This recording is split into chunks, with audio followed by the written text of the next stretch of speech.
Hey there, thank you for tuning into Duckbricks, and today I have a very exciting haul video, except this time we are not taking a look at a collection of Lego, but something far, far more special. You may recall that a few months ago, unfortunately, the voice actor for Cole in Ninjago, Kirby Morrow, very suddenly passed away. He was a very famous voice actor. He did a ton of other work outside of just Cole for Ninjago, and to honor his legacy and his work as a voice actor, his family created a charity in his honor to support young actors in the arts industry, and especially voice actors willing to get a shot. So a really great charity that they set up under his name. And just in January, the Hageman brothers, who you may recognize as the original writers of Lego Ninjago from seasons 1 all the way up to 9, stated on Twitter that for the month of January, they would be sending a signed script to anyone who donated a certain amount of money to Kirby Morrow's charity, which of course I have linked down in the description below because I would highly, highly recommend for you to donate either way. I was so lucky enough to have actually caught their Twitter announcement, so after I donated, I was able to actually get a signed Ninjago script from the mail. Now, this is incredibly exciting to me because I have been a fan of Ninjago ever since it came out in 2011. It's now 2021. What better way to celebrate the 10-year anniversary of Ninjago than showing off a signed Ninjago script? Now, the one that I picked specifically is one of my favorite episodes. It kind of saved an otherwise mediocre season to me personally. And this was the episode 8 of Rebooted, which was the Titanium Ninja. You can see that originally it was called the Ninjroid Agenda instead of Rebooted, which is something we do know from the Hageman brothers that was the working title for Rebooted. Now, what's really fascinating about this is that Rebooted was under a lot of work in development. You see that the Hageman brothers were originally supposed to write only a short 2 to 4 episode mini-series for the Rebooted line, which is why episode 1 is so rushed. By the time they had written episode 1, Lego decided to allocate more budget towards Ninjago, and as such gave them a lot more episodes to work with. If I recall correctly, the number was closer to the 13 episode count that they had been getting for seasons 1 and 2. And so they really started to slow the plot down, took their time to really breathe and stretch things out in episodes 2, 3, and 4. And then Lego told them they had to rush because they had only 8 episodes for this season. So they had to crank things back up again, throw down some ties to the future season, which was supposed to be set in space, but then canceled. So a lot of the space adventures ultimately didn't really go anywhere. But they managed to save it last minute by an incredible finale, which was the famous episode where Zane sacrificed himself to save the city, to save his friends, and defeat the Overlord, presumably once and for all.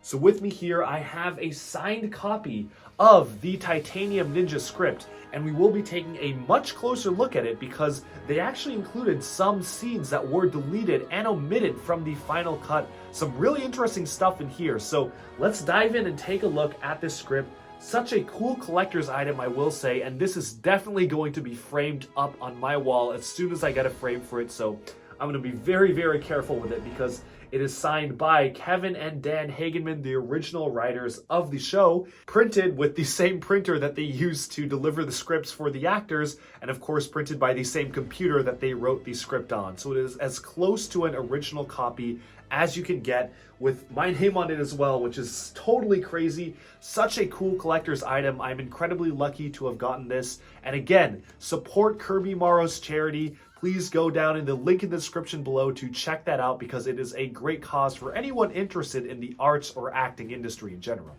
So without further ado, let's dive right in and take a look at this amazing signed Ninjago script. All right, so here we have the signature here. When a ninja needed help, you delivered. Thank you, from Kevin and Dan Hageman. And when we open this up, you'll notice that immediately it says Ninjago, the Ninjroid Agenda, which was the working title for Season 3 Rebooted. Kind of a very interesting title, almost one that I wish that they went with because Rebooted honestly sounds a little bit generic. It can be perceived as a reboot of the season, which I guess it kind of was, but I do actually really like that name. But I guess that was the work in progress name. And you can see that they've got a lot of really interesting script details. A lot of the stuff is where they've just described things in text, which was actually shown in the show, But obviously in the show, we're seeing this interpreted visually, and you're just hearing the lines being spoken, so it is very different. There are some minor tweaks and changes here. You'll notice that the Overlord was originally supposed to use Borg's mechanical legs. Not really sure why they took that out. I guess he needed them to move around on his cane. But there actually are fully deleted scenes and deleted dialogues throughout this entire script, which is really interesting. And you'll notice that they even have this sort of alternative text for different lines for the actors to, I guess, improvise or pick whichever line makes sense. No one happens to have a build-your-own rocket kit handy, do they?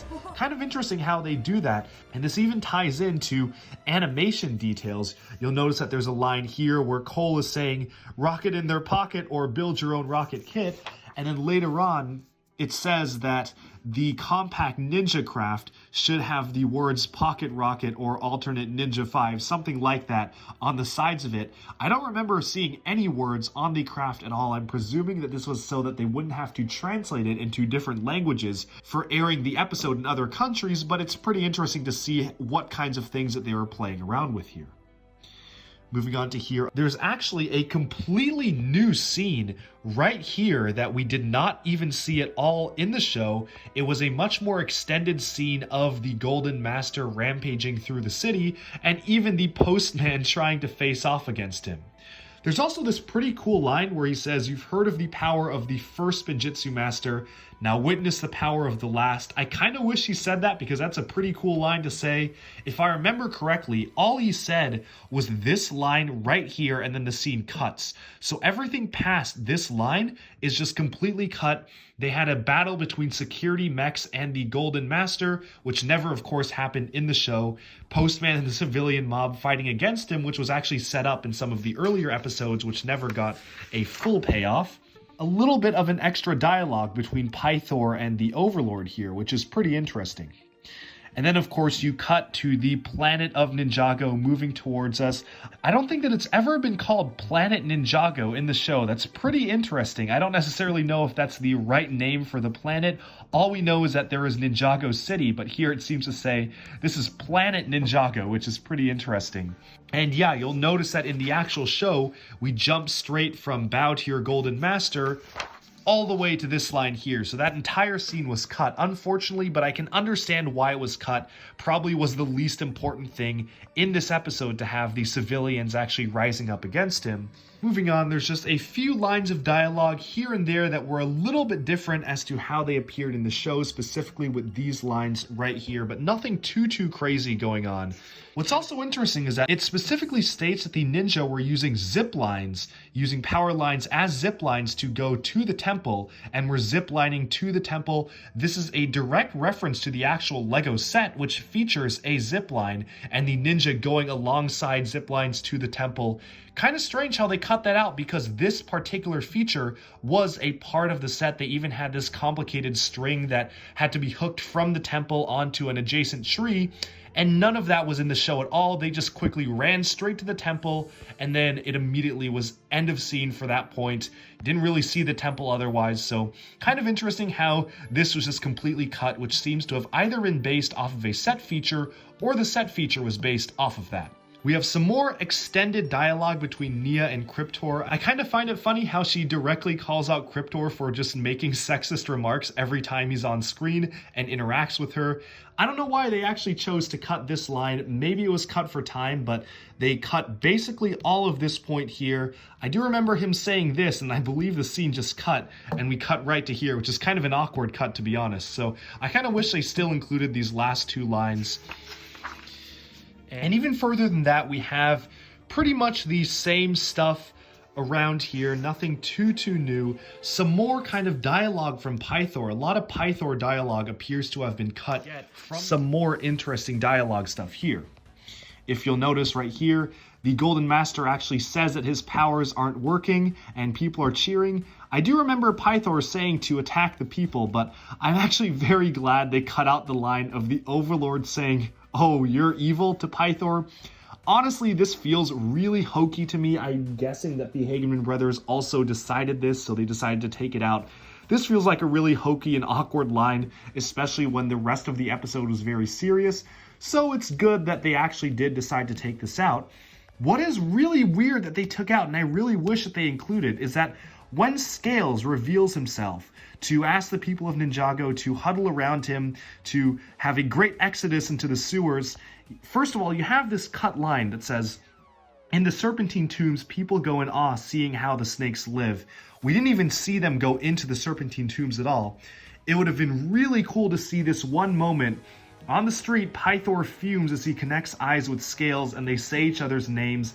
That would have been such a great callback to Season 1, Rise of the Snakes, and I always found it really strange how Pythor and Scales never actually interacted with each other throughout the course of this finale. This very short interaction where they just connect eyes and say each other's names would have added a lot of really interesting stuff to the plot.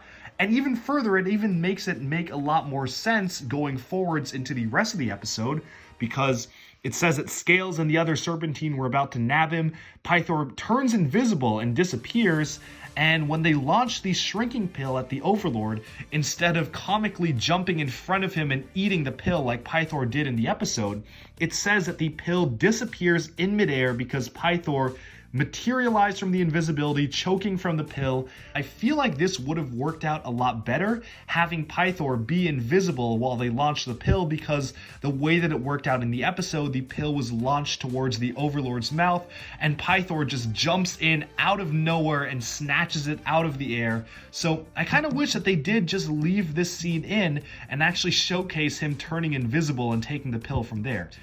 Of course, though, the rest of this is basically the same, and really, they did not cut or modify anything really from here, because, I mean, there's not really much that you can cut from Zane's sacrifice. So you've got his sacrifice flashbacks here stated directly in the text, so it's pretty interesting how they actually even have these other lines that say there was like terror in the Overlord's eyes, and then Zane kind of has this calm and zen feel to him, which is pretty cool.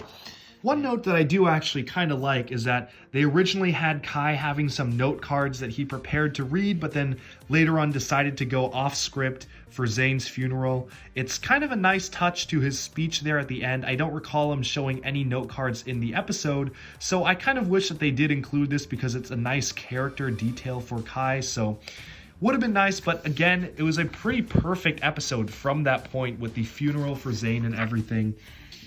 And yes, for anyone who was wondering, yes, they always were intending to reveal that Zane was still alive. Zane 2.0 is back. Although the reveal was done a little bit differently. They have this whole white spark that Pixel's following, and Pixel stumbling into the door's threshold and just standing there watching it move.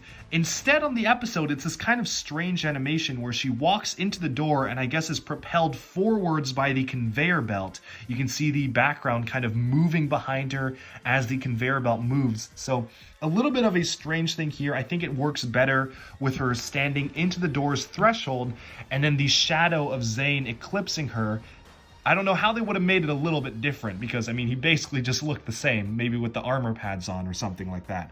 But he basically just shows up right here, a little bit different, his shadow covering her on the door, and then he says, "Are we compatible now?" just like the episode. So really cool how they did do this, but some interesting differences from the actual script, although they always did intend to have Zane be revealed to have survived or built himself a new body at the end of this episode. But yeah, with that, we've about looked at the entire script for the Titanium Ninja, the episode of Ninjago Rebooted, or as it's called here, the Ninjroid Agenda. So just looking through the script, it was fascinating to see just how many little things change and how many little scenes can get cut over the course of an episode, especially when this was basically the finalized script. I can't help but wonder what other scenes have been cut or modified based on how they appeared in the show versus on the script. I noticed that another person who did the same donation and requested the finale of Possession, Curse World Part 2, on Twitter posted that there was an entire alternate scene with the Chima characters where Laval actually asked them who they are and where they came from directly, and Lloyd and Morrow react in fright.